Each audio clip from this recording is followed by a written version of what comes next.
Hey, Buckrun. I'm joined today on our missions update with Kenny Morris. If you were a part of our worship services online or in service yesterday, you saw Kenny and Cheryl welcoming us back to worship through their video. And I'm joined today with Kenny. Kenny and Cheryl are International Mission Board missionaries in Panama. Kenny, how are you? I'm doing well, doing well. Thanks Good. for So good to today. Oh yeah, man, we love you guys. You're like our missionary heroes here.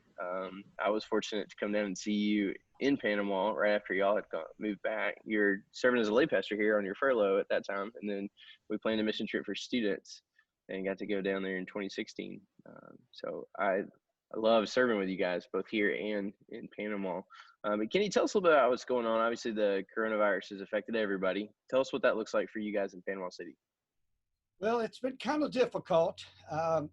We were in the States on vacation just about 2 months ago, and they were going to close the border on the 22nd of March. So Cheryl and I decided that we needed to get back to our post here in Panama City to be able to support our indigenous missionaries. So we jumped on a plane within one day, within 24 hours of that notice. We were on a plane and back to Panama. So we've been here for about almost 2 months now.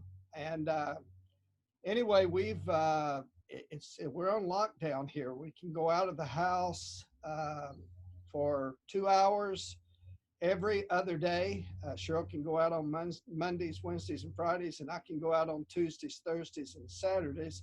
And so outside of that, we're sitting here at the house working by Zoom, by telephone, and still supporting our indigenous missionaries that are in Hockey. They're on lockdown there as well. But that's kind of our life right now. Wow. Well, everybody's going through different things, but that's nuts. When Cheryl walked me through how y'all are able to determine what hours you get. I heard you get a little extra time though, because of your age though. So Yeah, it works out where with my passport number, the last number on your passport, are for us, our cedula, determines what hours we can be out. We can be out for 2 hours.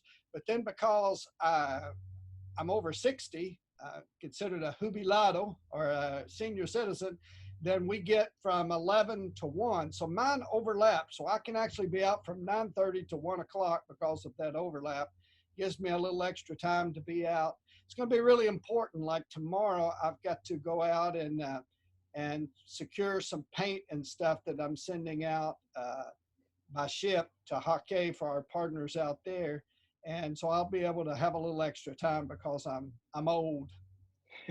well, I'm glad you'll be able to use that for your ministry. Tell us about Hake. What led you to minister in Hake, and what that ministry is starting to look like.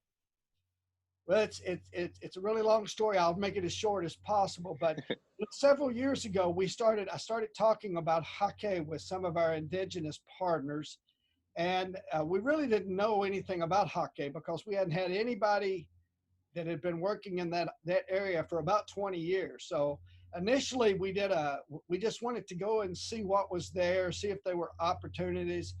And man, God just opened a door for us while we were on site in October. Uh, will soon be 3 years ago. We had 16 new believers that received Christ in the villages that first trip we made. And because of that, we recognized that we needed to be making disciples, that our call is to make disciples, not to go and just do evangelism, but to make disciples. So we started engaging with the purpose of planting churches on Rio Hake, and that's evolved into a strategy of using Hake as our pivot point for mobilizing indigenous people into the area of the Chocó province of Colombia, where there's basically no no evangelism going on at all. And so that's kind of where we are right now, is in the process of developing a home base in Hake for the purpose of discipling and sending people out to the Chocó province to minister in their own languages and within their own cultural context. That's awesome. And Buck Run folks, just so you know, we sent a team that we've sent a couple teams to serve with Kenny and Cheryl the last several years, but one went to hockey. So your support of our missions efforts, your support of sending teams has directly impacted being able to serve alongside Kenny and Cheryl and their local partners. And as well as when you give to Buck Run, you give to what's called the cooperative program. And so a portion of every dollar that we receive goes to this cooperative program of the Southern Baptist Convention. And that is what funds the International Mission Board, that and the Lottie Moon Christmas offering, which we participate in as well around Christmas. So that is two different ways that you are directly supporting Kenny and Cheryl. Besides, for I know many of you have relationships with them or regularly praying for them. I was in saw someone recently with just their prayer card for Kenny and Cheryl. Those are all ways that you are able to be involved in their work in Panama. Kenny, you have done an incredible job, and I've heard Dr. York say this, and it means more that he says it. I believe this is true too, but I haven't been around as many missionaries in country as he has. He said that you've done the best job he's ever seen of equipping and mobilizing local partners. Can you speak a little bit to that part of your ministry? And you even brought some of those partners with you to Buck Run or to Frankfurt, I guess last year. But tell us about that part of your ministry. Well, we've been very blessed that God has given us the best ministry partners of any missionary that I know. And I'm in the mission business, so I know a lot of missionaries, Yeah. but I often say, and it's the truth, that we're such bad missionaries that God had to give us the very best partners. And so we can't really take credit, but it is the truth. God has given us the best partners that I know of any missionary in the field. We've got a young Kuna boy that works with us. He's been working with us for over 10 years now, named Otoniel Gonzalez. He's Kuna, and man, he's a regular Paul and Barnabas. You know, he's about the gospel, and yeah, we've invested in him. We help mobilize him. We help get him to where he needs to be and take care of him on the field the best we can in a support role. But man, he is just an awesome missionary, maybe the best missionary I know. And then we have Otoniel Barigon. He's an Embera missionary working with us. You guys have met him and worked with him. Just an outstanding individual, a guy who loves to share his faith, who has dedicated his life for seeing that others hear the gospel. He's 37 years old now and not married. He's given that up for the time being for the promotion of the gospel. So these are the quality of folks that God's brought into our lives.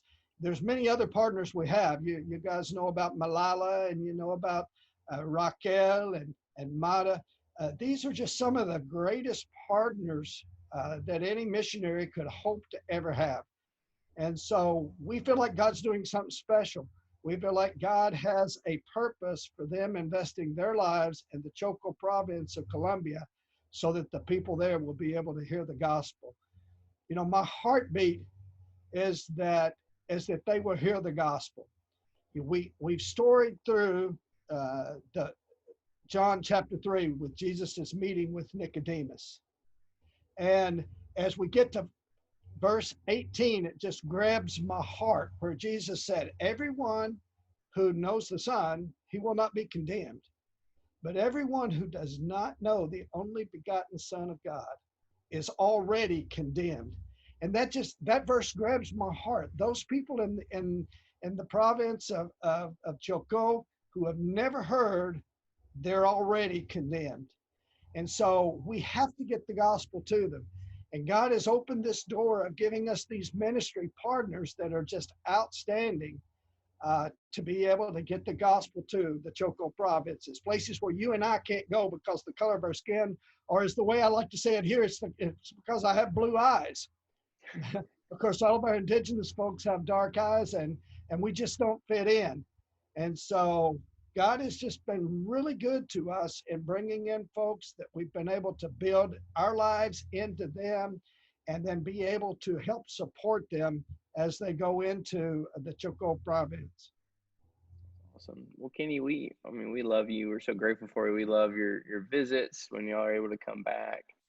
We love getting to send teams, and I'm grateful for technology and ways that we can interact like this. How can we be praying for you and Cheryl in your ministry right now? Well, there's lots of ways to be praying for us. The main thing I can think of is we need wisdom as we go forward.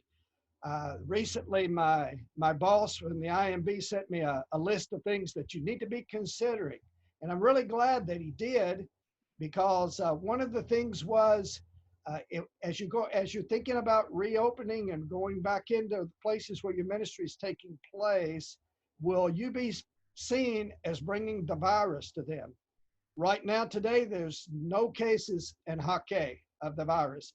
So when they open it back up and we're able to go back in, will we, because this is as being foreseen as a foreign disease, as foreigners, will we be seen as bringing it in? Because surely, as soon as they open the doors, the gates for folks to go back into Hake, we have a lot of people that are wanting to go back home. And of course, they've been exposed here in Panama City, much more than Cheryl and I. Cheryl and I have stayed here in the house. We haven't been exposed. But those folks, because of the community setting. And so we'd ask that you be praying for us, give us wisdom to know when to go back into to the village, how to re-engage our people. They're asking us to come. Last night we had a telephone call and talked for about an hour and a half with our indigenous folks in Hake, and they're saying, we miss you, we want you to be back, but we need to use some wisdom, and we need that wisdom from God as to when to re-engage our people. Another prayer request I would have is for specifically for Otoniel, as he's leading that group of 5 missionaries that's there. He's leading that pastor from Mame, Raphael. I'd ask that you pray for Raphael and Otoniel as they're what we call the point of the spear. They're right there where things are happening right now. And so we'd ask that you be praying for them, lifting them up to God, that God would give them wisdom and that God would give them opportunities to be sharing the gospel message. All right. Well, church, I want to encourage you to take serious those that opportunity to pray.